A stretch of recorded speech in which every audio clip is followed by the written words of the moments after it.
Hey, it's Doug from Rise Above Performance Training.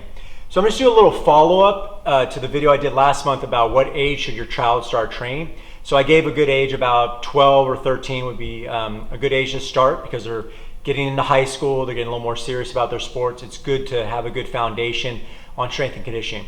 But we also talked about, getting the right program for them, not to overwhelm them with too much. And today I wanted to go over a program that I would structure for a new athlete. Now, it's obviously not set in stone, but this is a good place to start. So if you're training your kid, this might be a good place to start. So I always like to do a little bit of foam rolling in the beginning. Now, kids might not be as tight as adults, but it's also good to get in habits and to warm up the muscles and hydrate the tissue before they start working out. I do have a foam roll series I'll link in the description at the video. Then I like a mobility warm-up. So mobility is just getting the joints moving. So we start with the head, work our way down the body through the knees and the ankles, just to get everything loose, especially the shoulders and the hips. They're preparing for squatting and push-ups. So we want to make sure those are really loose. The template's as follows. I like to combo two exercises. The reason is we just like to have one actively resting while the other one's working, and just a way to get more in. You don't have to rush between them. It's just kind of a way to pair up exercises together.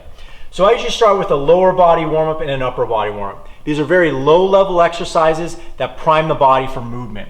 So a lower body warm-up example would be a two-footed bridge. So we all know that one, just on the back, squeezing the glutes, getting the hips ready for the squats and the step-ups we have later on.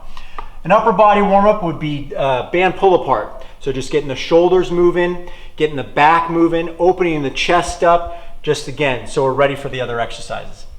I then like to do a combo of agility and power. So agility can be something like the side-to-side hops where they're just moving quick. You can do them for time or repetition. And a power move would be a medicine ball chest pass. So something where you're using a full body, generating power from the legs and going through the arms there.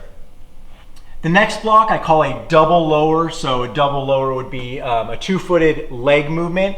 So a squat would be a double lower. A deadlift would also be a double lower. I like to start kids mostly with squats. So if they had bad squat patterning, you can always squat to a box and you have a little bit more of assistance than a deadlift.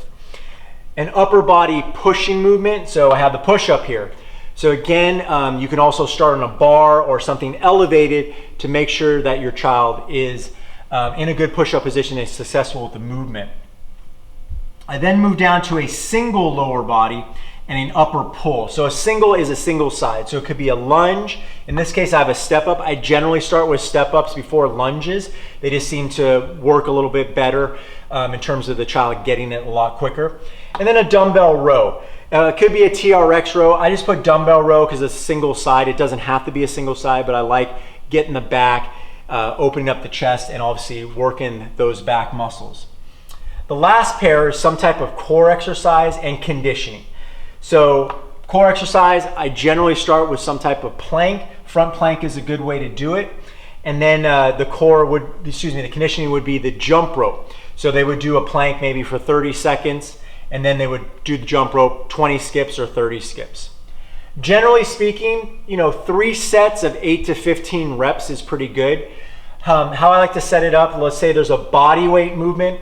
Body weight movements, I'm going to tend to start on the lower rep range of things, and then throughout the weeks I would probably have this program for anywhere for 3 to 5 weeks of the same exercises. Then they'll move up to the higher reps. For something like a squat, I want to pattern that squat a lot sooner, so I'll start with the higher reps, and then as they go along throughout the weeks, I'll generally drop the repetitions to the lower rep range. That way they can even add a little bit of weight and kind of feel what it's like to add a little bit of weight. So there you have it. Here's my general template for new athletes that are young. Give it a shot. Let me know what you think.